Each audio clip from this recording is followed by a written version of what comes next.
El autor solo escribe la mitad del libro. De la segunda mitad debe ocuparse el lector, dijo el gran Joseph Conrad. Bienvenidos y gracias por acompañarme en este espacio, la Biblioteca Imaginada, que es diseñado para compartir libros y autores de todo tipo, donde todo lector tiene espacio porque todo libro es bueno en la medida que nos permita analizar, pensar, imaginar y compartir. Mi nombre es Benjamín Edwards y el día de hoy me acompañan Chichita Arnaude y Alfonso Núñez. Chichita viene desde Buenos Aires, vamos a tener una edición especial hoy día y vamos a tener a Alfonso conectado desde Arequipa. Chichita es comunicadora, le gusta a la gente, lee de todo un poco, sobre todo los cuentos cortos. Trabajó mucho tiempo en publicidad, ha sido administradora de hoteles, boutique en el campo argentino y tiene una hermosa familia. Alfonso Núñez es empresario gastronómico y gestor de proyectos culturales. Sus intereses literarios se orientan hacia la filosofía y la literatura histórica. Disfruta de la fotografía, los espacios de silencio en la naturaleza y de explorar nuevas propuestas gastronómicas. Chichita hoy día nos va a hablar de un libro de Gabriel García Márquez, El coronel no tiene quien le escriba. Y Alfonso nos va a contar sobre un ensayo de Josep María Esquirol, La resistencia íntima.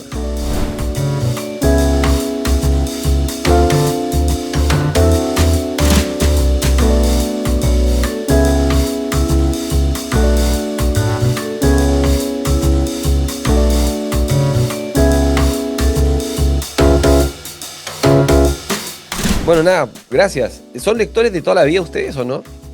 ¿Son lectores profundos? ¿Leen todos los meses? Sí, porque en mi casa estuvo prohibida la televisión hasta que me casé y me compré el aparato de hacer bobos y quedé... Pero bueno, no había otra que leer, vivía en el medio del campo y sí, leíamos desde chicos, no había forma, hasta que me casé. ¿Biblioteca familiar? Sí, sí, y de tíos, y tenía tíos escritores y primos escritores, y bueno, era divertido, aparte, como tenía bastantes pájaros en la cabeza y mi abuela me incentivaba a la locura, siempre andaba rodeada de una manada de amigos invisibles, gallinas búfalo, era medio loco la cuestión. ¿Y en el campo o en la ciudad?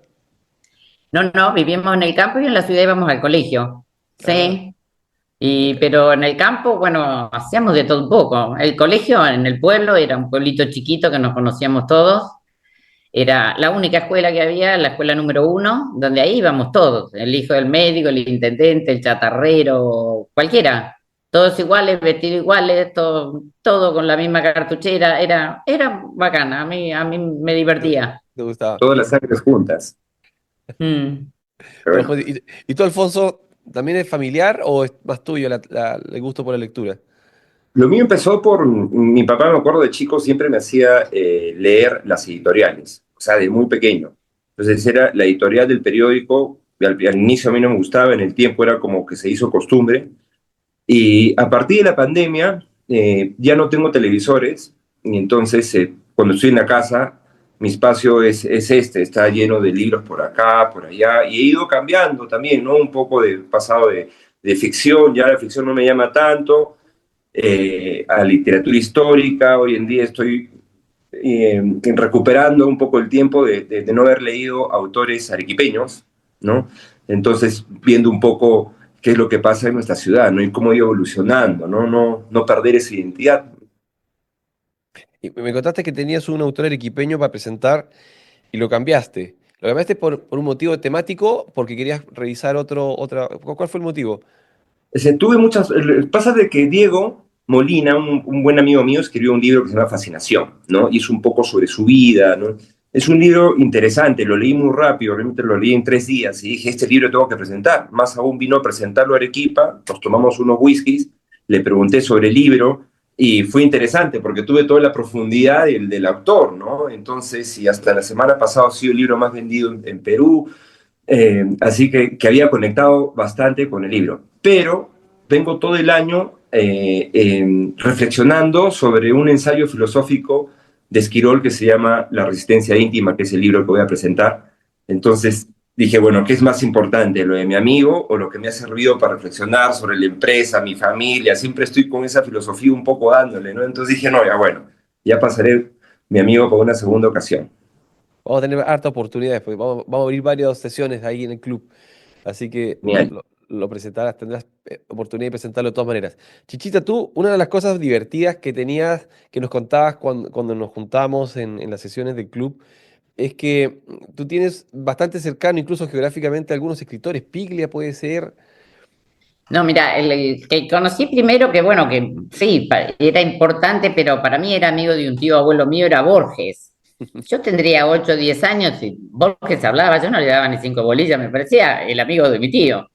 Pero bueno, mi tío aparte contaba una historia cuando era joven que llegó al pueblo y era médico rural y llegó un paisano que le habían metido una puñalada y le habían abierto todo el tripero. Y mi tío no tenía idea, recién recibido, dice que le metió toda la tripa como pudo, lo coció y dijo, total, este mañana se muere. Y no, no se murió nada. Y Borges escribió uno de los cuentos de mi tío operando a ese personaje, digamos. Pero bueno, no lo veía yo como el gran que después supe que era, ¿no? Y después tenía un íntimo amigo mío que es primo hermano de mi prima hermana, que es César Aira, que César de Aire. chico hacía cómics. Era un geniecito, medio nerd, y mira, terminó siendo para mí el Borges de ahora. Y después tenía otro tío medio loco también que escribía libros y hacía películas. Se fundió el campo haciendo toda la huevada que le gustaban. Pero ese escribía muy lindo y sabía cosas de memoria, como todo el Martín Fierro. Entonces, cada vez que íbamos a la casa y te decía, bueno, a ver, empezaba aguaitando atrás de un cerro, lo viera mi amigo Fierro y vos tenías que seguir. No, era mortal ir a comer a la casa de él, porque después te decía, ¿quién era Juana la Loca? Es decir, eran todos medio locos. Pero bueno, para mí eran todos amigos. Sí, me acostumbré a ello. Sí, pues Y tú lo Sí. mencionabas entiendo. que, tú mencionabas, perdón, Alfonso. No, no, sí, sí, Benjamín, por favor. Sí, hay unas cosas que me dijiste que cuando me preguntaban, oye, cuéntame algo de ti, dijiste, a mí me encanta la gente, soy comunicadora, ¿no? Y Eh, se nota, ¿no? Ahí estás siempre. Tú, es que Alfonso, siempre perdón, dale, dale, sí. en el pueblo, como era un pueblo chico, bueno, papá aparte se murió muy joven, papá tenía 35 años cuando murió, yo tenía 8. Puta, ahí tuve un aterrizaje de emergencia, porque aparte era la consentida de mi papá. Pero bueno, iba a todos lados, es decir, yo me metía en todas las casas, y en la escuela pública iba a la casa del chatarrero, que me divertía mucho más porque tenía horno de barro, pan amasado, mantequilla fresca hecha, y mamá te tiraba 2 tostadas a la hora del té, yo andaba en los andurriales para todos lados. Tenía amigos de toda raza, pelo y color, y después siempre andaba con viejos, que ahora pienso, por ahí un viejo tenía 50 años para mí, pero me gustaba oírle las historias a los viejos. Y como nosotros rematábamos Hacienda al escritorio, iban todos los peones y la gente de campo que tienen la picardía digamos, del que no es muy instruido, pero que son vivísimos, y te hacían unos cuentos descomunales. ¿Cómo será que llegó la Andresina y le dije, no, vení, tenés que escuchar a este tipo, porque los cuentos de este tipo te querés matar? Entonces era medio fantasioso todo ese mundo, hasta que cumplí 13 años y la vieja decidió que era mejor meterme en un colegio de señoritas, porque si no iba a terminar mordiendo Para granada. terminar más amansada, para amansarte un poquito, si no, la canción. Sí, no pudieron. Sí. Qué Oye, Alfonso, interesante lo de sí, Chichita. Yo creo que estoy bastante relacionado a las historias, a lo que estás comentando ahora, ¿no? Porque en mi caso yo soy el que cuento las historias. Entonces, en mi departamento tengo muchas piedras, cuadros, una foto de parece que fue un ovni, ¿no? Tengo un cuadro de un poema de José Santos Chocano, que es como que está representada la mujer indígena, la mujer española. Entonces, todas las cosas que me rodean ahorita tienen mucho significado. Entonces, muchos amigos y personas vienen y yo les cuento cosas, ¿no? Les cuento cosas del libro, bueno, les cuento cosas de las fotos, del cuadro, de dónde salió, del señor, cuando fui detrás del pintor para comprarlo. Entonces, siempre vienen personas yo vivo solo, bueno, cuando está mi pareja que viene de México, estamos acá, o yo voy allá, entonces, pero tengo 2 cuartos que están siempre listos, ¿no? Y siempre está Ajá. llegando gente a estar en la casa. La semana pasada estuvo una antropóloga, después que está estudiando un poco el agujero negro, que ha escrito un libro, la otra pasada estuvo un cura ¿cómo se llama?, de una comunidad de Puno, de Pueblo Reina, un emprendedor de tal sitio, y la mayoría de gente que va viniendo, pues no es que lo conozca mucho, ¿no? Entonces, en Navidad, por ejemplo, ya mis papás están acostumbrados, ¿no? En Navidad siempre aparezco en la casa con 3 personas más, ¿no? Entonces, es gente que se queda por ahí, pero es que es interesantísimo hablar con ellos y contarles cosas. Ellos te cuentan historias increíbles, ¿no? Entonces, más de los Andes está lleno, cargado de historias de la puerta de tal sitio, de energía de tal lugar. Y al final esas historias tienen conexiones con los libros que uno va leyendo y las imágenes empiezan a pasar y voy apuntando cosas en agendas que tengo por todo lado, que son unas libretitas negras, que son, por acá tengo una, que son estas de acá. Entonces, voy apuntando un poco con mi letra que yo ni le entiendo. Si algo tengo claro es que creo mi caligrafía era fatal. Entonces, cuando la leo, más me muero entendiendo lo que está en una hoja que otra cosa, ¿no? Pero, bueno. Bueno, es un ejercicio de memoria y reconstrucción histórica casi. Es una reconstrucción histórica, es verdad. Bueno, entonces entremos a las lecturas. Chichita, tú decías que, y es curioso, el libro que nos vas a presentar es El Coronel no tiene quien le escriba, ¿no? De García Márquez. Cuéntanos un poquito, ¿por qué de qué se trata? ¿Por Bueno, qué podríamos leerlo nosotros? Cuéntanos. sí, yo adoro los cuentos cortos, por eso me llevo bien con César Aira, porque es corto al pie. Y García Márquez en 100 páginas es una maravilla para mí, porque es impresionante. Es decir, aparte tiene un mensaje de lucha contra la pobreza, con una fe y una esperanza, que eso es lo que más me divierte a mí. Y son personajes que yo me recuerdo haber visto en mi infancia, de esos peones que vivían en un rancho de barro, pero siempre estaban esperando que le iba a pasar algo bueno. Vos decís, no, flaco, poné la pata a la tierra, no. Y esa cosa que tienen de esperanza y fe y no se resignan, eso es lo que me encantó del libro. Aparte, él lo escribió en el 61 y mi papá murió en el 62. Yo lo debo haber leído a los 10 años. Y es como que me llevó a toda la historia de cuando recorríamos los campos con papá buscando hacienda y nos metíamos en todos los puestos y demás. Porque, bueno, para mí hay tres personajes, no solo el coronel y la mujer, sino que el gallo para mí también es un gran personaje del libro. Y tiene frases maravillosas como cuando dice, el mejor invento es la vida, como que uno pudiera inventar la vida.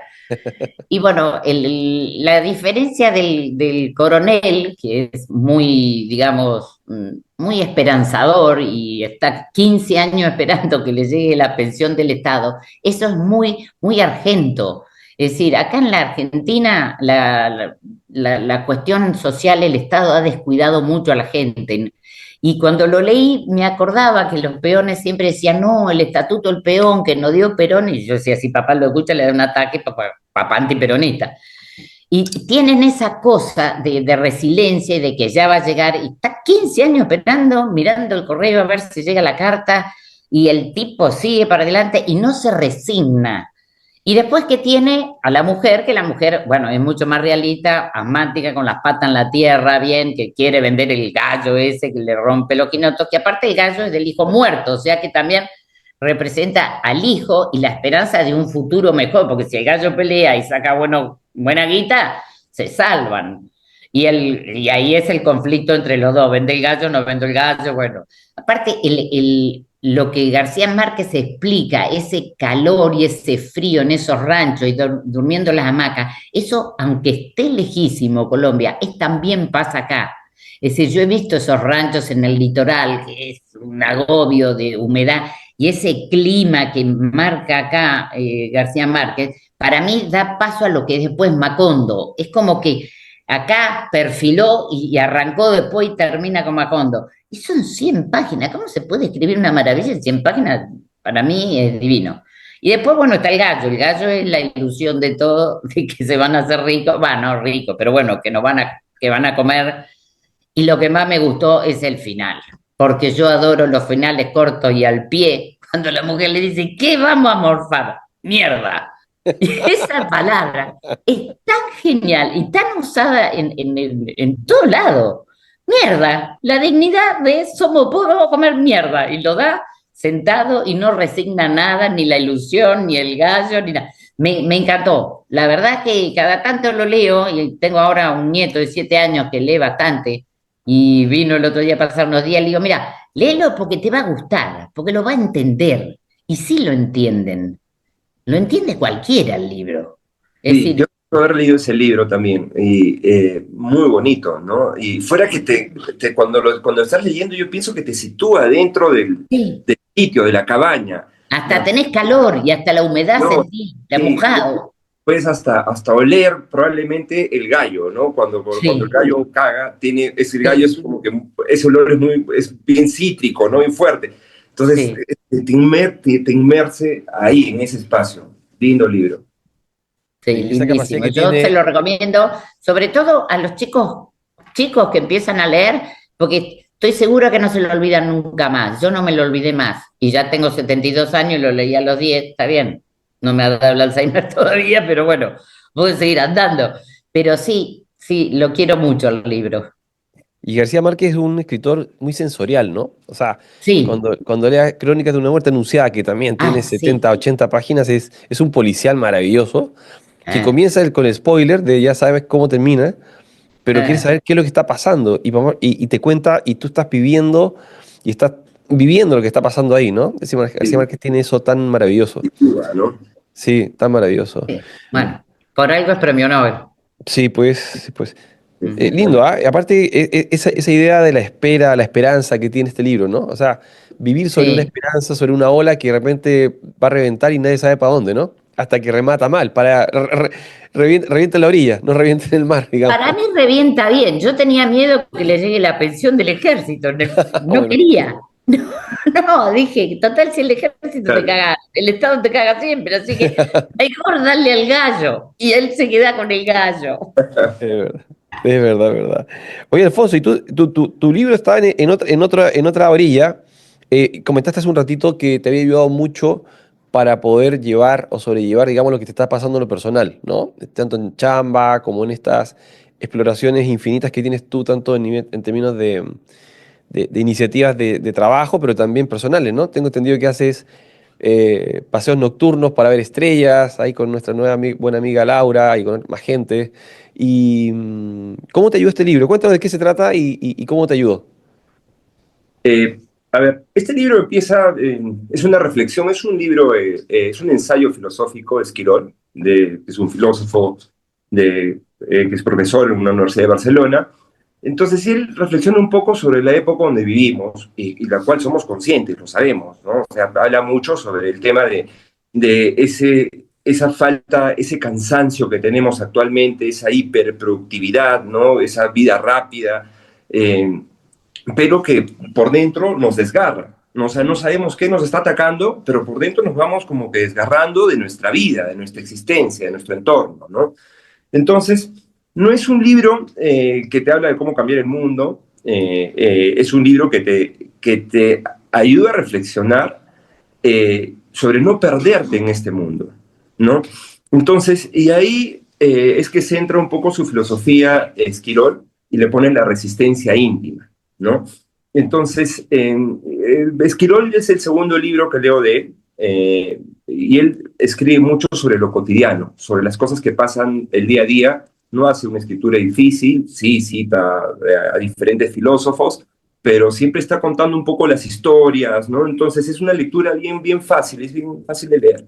Eh, entonces, él te dice que, por ejemplo, el mayor peligro de nuestros tiempos no es la opresión visible, o sea, no es que es como la contaminación, digamos, ¿no? No estás que viene una nube que viene enorme y te va a comer, ¿no? Pero simplemente te está carcomiendo porque ya está ahí, ¿no? Entonces, yo probablemente estoy con mi ventana para que entre un poco de fresco, no sé cuánto fresco está entrando realmente, ¿no? Entonces, él te habla un poco de eso, te habla de ese desgaste silencioso del humano, ¿no? Que él lo conceptualiza en la prisa, en la hiperproductividad, ¿no? En la falta de pausa, el exceso de ruido, ¿no?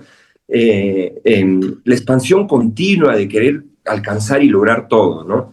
Entonces, el libro te plantea una pregunta que es cómo resistir cuando no lo puedes ver, ¿no? O sea, ¿cómo resistes a esto? Y él reflexiona sobre lo cotidiano. Te dice, hay que resistirlo digamos, con estar cerca de las personas que quieres, con hacer pausa, con utilizar un lenguaje verdadero, ¿no? Donde el marketing no sea lo primero que digas, ¿no? O sea, venderte a ti mismo no sea lo primero, ¿no? generando los vínculos, desarrollando vínculos de verdad, ¿no? O sea, acariciando a la persona que quieres de verdad, no tenerla lejos, ¿no? Entonces te hablo un poco de la esperanza también, que se relaciona mucho al libro de Gabriel García Márquez, ¿no? Esa esperanza, pues, que está, por ejemplo, él, estos personajes, o el coronel, o sea, sí veías en él una resistencia realmente a la vida, ¿no? O sea, le ponía frente, le ponía cara ante todo, ¿no? Entonces, esa es la resistencia íntima al que él se refiere. Eh, entonces, él te dice, pues, te habla también un poco, y creo que es una de las ideas centrales del libro, que es el intemperie, ¿no? Te dice, hoy día vivimos, los seres humanos viven en intemperie. Quiere decir que viven sin protección, sin cobijo, sin vínculos, sin casa, ¿no? Probablemente sin sentido a la vida. Simplemente viven en un entorno donde están dando vueltas cada rato, ¿no? Y bueno, entonces es un libro que te genera mucha reflexión, que lo subrayas bastante, que estás apuntando, que dibujas, que vuelves a regresar, que la página ya está doblada en 4, en 5, ¿no? Yo recomiendo leer este libro porque en el fondo lo que te da es reflexionar sobre la pausa, te desacelera, ¿no? Entonces tú cuando lo terminas de leer te sientes que quieres bajarle la velocidad. Y acá hay una anécdota interesante porque yo terminé de leer este libro en Epic, que es un nuevo parque de distracciones de Universal en Orlando, y estaba en la cola, ¿no? Entonces yo estaba terminando de leer mi libro en la cola porque la cola estaba larguísima, una cola como de 2 horas, entonces estaba con mi pareja, entonces yo andaba recontra, entonces cuando terminaba de leer algunas páginas, volteaba y me veía inmerso en la cola con todos iguales, haciendo una cola de 2 horas, entonces era un sitio donde el libro creo que fue el momento propicio para que yo lo pueda encarnar con mayor profundidad, ¿no? Entonces empecé a reflexionar. Ya cuando llegué a la puerta para entrar al juego, a los juegos, le digo, claro, creo que ya no entramos, ya no puedo entrar. O sea, le digo, el libro me está diciendo que no puedo, que no sea cobarde, que salga y que haga otras cosas. Vámonos a tener una conversación profunda al hotel, a llamar a mi madre y decirle que la amo, ¿no? Entonces, a pedirle perdón a ese trabajador que de repente en algún momento, pues, en lugar de tenerlo cerca, lo usaste como un medio para llegar a algo, ¿no? Entonces me llevó a toda esa reflexión y es que se hizo muy profunda para mí. Y por contraste, me parece que ha sido mucho más, ¿no? El contexto de la lectura a veces es clave, ¿no? Increíble. Sí, sí, sí. A veces pasa que el libro lo elegiste, pero te acompaña en un momento adecuado y en ese momento es más importante incluso que el libro que elegiste, porque de repente no es tan bueno, pero el contexto hace un contraste tan fuerte que le genera mucho valor. ¿Quién no tiene libros preferidos que no son grandes libros tampoco, ¿no? De repente uno dice, oye, me gusta este libro, pero ¿cómo te puede gustar? Bueno, es que seguramente lo leí o lo leímos en un momento adecuado, ¿no? Un momento de estrés, un momento de soledad, en un momento ¿cómo se llama? De agonía, andas a ver tú, ¿no? Un momento de tristeza y funcionó muy bien. ¿A ti, Chichita, te ha pasado algo como eso? Que el libro... Eh, sí, yo leo a veces por temporada según el clima, ¿no? Una especie de locura. Ahora estoy leyendo la historia de una condesa vasco-francesa que la encarcelan en, no sé, 1930 en Siria. Una loca, una zarpada, ¿viste? Que está, pero es como de verano, es lectura de verano. Pero bueno, sí, y suelo leer cosas más pesadas en invierno, más light en verano. Es decir, el clima también me da, es decir, o qué sé yo, en una playa divina leo algo romántico. Pero puede ser, es decir, por ejemplo, me acuerdo los libros que leía cuando me quedé embarazada de mi primera hija, que me lo comí entero, que era Corazón de Piedra Verde. Claro, Amé a buenísimo. Hernán Cortés, De Salvador me quería ir a Madariaga. México. Maravilloso, maravilloso libro. Dichita, una pregunta, o sea, una pregunta que cuando estabas contando, ahora que leías los libros, a veces en base al clima, o sea, lo que te tenía en la cabeza, tenía que preguntártelo, era, Sí. por ejemplo, si supieras que va a llegar un tornado terrible, ¿no? Y estás Sí. viviendo en un lugar determinado, una isla, un acantilado, y el tornado va a pasar, no necesariamente vas a morir, ¿no? Pero vas a tener una experiencia fuerte. ¿Qué libro elegirías para este momento? Y ahí El Principito, porque estoy segura que me salvo. Ok, Ah, bueno. perfecto. Y tú, Alfonso, cuál? Mira, yo elegiría El mundo de Sofía, creo. Ah, de Justin Gardner, del Sí, filósofo. sí, me gustaría intentar regresar un poco al jardín de la casa, a ese espacio, porque no estoy tan seguro si me salgo, ¿no? O sea, Claro, quizá yo escucharía música, no sé si leería. Estaría esperando en la tormenta escuchando Bach, quizás, ¿no? Y un traguito, con un traguito. Ahorita. Sí, qué buena. Oye, ¿qué estás leyendo ahora, Alfonso? Aparte, ¿este libro ya terminaste, el que nos contaste? ¿O estás leyendo otro ahora? ahora estoy leyendo un libro que justamente está acá, que es interesante, que es Un verdor terrible, Ah, de Benjamín ¿no? Labatut. Buenísimo. Sí, entonces, que habla un poco acerca de diferentes científicos, ¿no? De diferentes épocas del mundo, donde se han descubierto cosas importantes, pero que al mismo tiempo han sido destructivas para la humanidad, ¿no? Como el arsenio, como los ácidos, la bomba atómica, cómo salió, la relación de Einstein con un profesor que estaba en el campo de batalla, dirigiendo una batalla ahí en la Segunda Guerra Mundial, ¿no?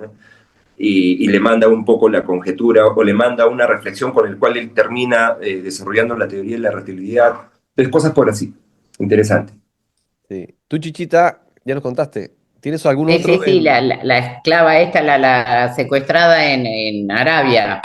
Es una historia real, ¿eh? Porque aparte lo gracioso, que pasa en 1930, mi mamá que vive, nació en 1930. Entonces el otro día la llamo por teléfono y le digo, mamá, ¿vos la conociste? ¿Sabés algo de esta chiflada? No, dice, pero seguramente era una de casco rápido, porque la mamá, y vieja tiene una memoria de elefante, tiene 95, pero está re bien, ¿viste? Ahora decidió que se va a ir a internar a un lugar que era el Hotel Pringles, que era el hotel del pueblo, que ahora hicieron un residencial. Dice, te mando la foto de mi nueva casa. Bueno, así que voy para ayudarle en la mudanza. Pero bueno, está Salió bien. rebelde la mamá. Está bueno. Sí, pero me hacía gracia cuando él contaba lo de las estrellas, que miran estrellas, hacen turismo de estrellas. Yo quise hacer turismo de estrella acá en la Argentina y quise apropiarme de la Cruz del Sur y registrarla para mi nombre. Me dijeron que no se puede, pero ¿por qué no se puede si nadie las tiene? Porque entonces yo iba a empezar a hacer turismo de estrellas desde el norte, desde Jujuy, a cómo se ve la Cruz del Sur, hasta los campos de mis amigos en la Patagonia, que la Cruz del Sur la tenés acá arriba. Y me parecía genial que yo fuera dueña de la Cruz del Sur. Pero bueno, no se pudo. Aparte, tienes el carácter para ser dueño. Tienes que serlo. Sí, no, aparte, a los gringos si venían les tiraba un malón de indio, nos disfrazábamos, tirábamos flechas, hacemos cualquier cosa para que sea divertido. El fin pasado, justamente con Laurita, que es una amiga en común que tenemos con Benjamín, que es una astrofotógrafa, nos fuimos al Ajá, desierto. Bueno, ya Arequipa, donde yo vivo, es un sí, desierto, pero nos fuimos un poquito más allá, donde no hay gente, 1 hora y media. Llevamos 10 sleepings, nos metimos dentro de los sleepings, esperando la 1 de la mañana para ver la lluvia de estrellas que venía en la constelación me de muero. Géminis, las Geminidas, así se llama esta lluvia de estrellas. Y Sí, estuvimos adentro, ¿no? Cada quien con lo suyo. Está dentro de mi sleeping, sin luz, escuchando jazz que me gusta y viendo las estrellas, ¿no? Entonces vi como 35 estrellas. Ese es un divino. espacio también que me regresa al libro, ¿no? Claro. De la resistencia íntima, porque estás en intimidad contigo, ya no estás en el celular, estás viendo las estrellas, el inicio, reflexionas, ¿no? Muy bonita experiencia. Ojalá puedas hacer, no sé si adueñarte de la Cruz del Sur, que dicho de paso también la vimos, pero eh, No, que puedas ya- hacer una desconexión, ¿no? viajé Podríamos hacer un hasta la paseo. Polinesia para ir a ver la estrella polar porque yo era de los maorí que quería ir en una barca de la Polinesia y mi marido, por supuesto, me quería matar, pero me llevó y la vi. Qué gracioso. Chichita, así como Alfonso, tú tienes este libro de filosofía, un ensayo filosófico de los cuales te puedes, digamos, probablemente verbalizar cosas que son necesarias de hacer, porque al final lo que hacen muy bueno estos autores que verbalizan muy bien estos sentimientos, ¿no? En un párrafo, una idea, en pocas palabras te dicen, lo que pasa de esto es, la palabra clave es resistencia. Y tú dices, sí, Mm. elabora alrededor, ¿sí? Pero fue bien interesante lo que hizo Alfonso recién, que dijo lo que le pasó al coronel, ¿no? Es que fue resistente. ¿Tú crees que en ficción podemos encontrar también aprendizajes de ese tipo? ¿O no? Sí, podría ser. No sé, ¿O estoy qué libros, o pensando. qué libro, o al revés, le cambio la pregunta, ¿qué libros son libros que uno o dos libros que te han ayudado, que son libros ejemplares, pero de ficción, que habrán uno de ellos, por ejemplo, el Quijote, que es como universal, que te van haciendo Mm. cositas de cómo va cambiando, que la amistad es una, que podemos vivir de sueños, etcétera? Eh, ¿Te ha El pasado, Martín Fierro, Martín y Fierro? aparte escrito con esa prosa así, el tipo era un resiliente y Sí, no era no era un gaucho matrero como lo quieran hacer pensar, ni demás. Era como que había quedado a la deriva porque no estaba ni en el ejército ni con los indios. Es decir, sí, lo he leído muchas veces y aparte me gusta cómo está escrito, ¿no? sí, es Es, una belleza, ¿no? Es Eh, prosa poética, sí. sí. En base a lo que dices, Benjamín, de estos libros lo podemos asociar con este tema de la resistencia. Por ejemplo, también están pues todos los libros de una u otra manera de latinoamericanos que hablan pues de todas las dictaduras y todas las cosas que han sucedido, Mm, porque siempre tienes un pueblo resistiendo, ¿no? De una manera pues increíble, ¿no? Hace poco Sí. leí esta de Han Kang, que habla de la revuelta en Corea de los jóvenes de la plaza Gwangju, no me acuerdo si está mm. bien dicho el nombre. Entonces, y hablaba pues de todo eso. Claro, yo al final eso lo asocio mucho con Latinoamérica, porque lo mismo pasó en Perú, ya pasó en un montón de sitios, Todas partes, República sí. Dominicana, en Argentina, en Chile, ¿no? Entonces, qué resistencias tan fuertes esas y expresadas en libros pues que están por todo lado, ¿no? Por todos lados. Sí, oye, se ha pasado el tiempo volando, volando, qué pena, pero vamos a repetir la conversa, ha estado muy divertida, Chichita, Alfonso, de Arequipa, de Buenos Aires. Y ya, vamos a tener que darle un poco el cierre, agradecerles por acompañarme en este programa, han sido súper buenos entrevistadores, la verdad es que, entrevistados, perdón, que no he entrevistado nada, he conversado, que eso ha sido lo maravilloso, así que es un poco la idea. Se han conocido también ustedes, ¿no? Y van a Sí. participar seguramente del próximo track. Espero que tengamos el próximo año. Chichita, para que tú regreses, te necesitamos en ese grupo y Alfonso, Invitado a Arequipa, por favor. Ah, para pero estrenar. voy rajando. Tengo nietos en Lima, ¿eh? Tengo dos nietos en Lima. Tengo Listo, nietos por todos lados. Tengo siete, pero dos están en Lima. listo. Cuando vengas Ve a para acá, nos Arequipa. vamos para allá. Sí, Sí, sí, sí, claro que sí. Yo llevo el vino tinto. eso. Listo, Perfecto. chicos. Mil Bueno, un gracias. placer. Nos Un estamos placer. viendo. Ese- Felices fiestas, si no nos Igualmente. vemos. Un Buen Nos abrazo grande. vemos. 26. Gracias, Benja. Gracias, Chichita. Abrazo grande. Chao, chao. Igualmente. Chao, chao.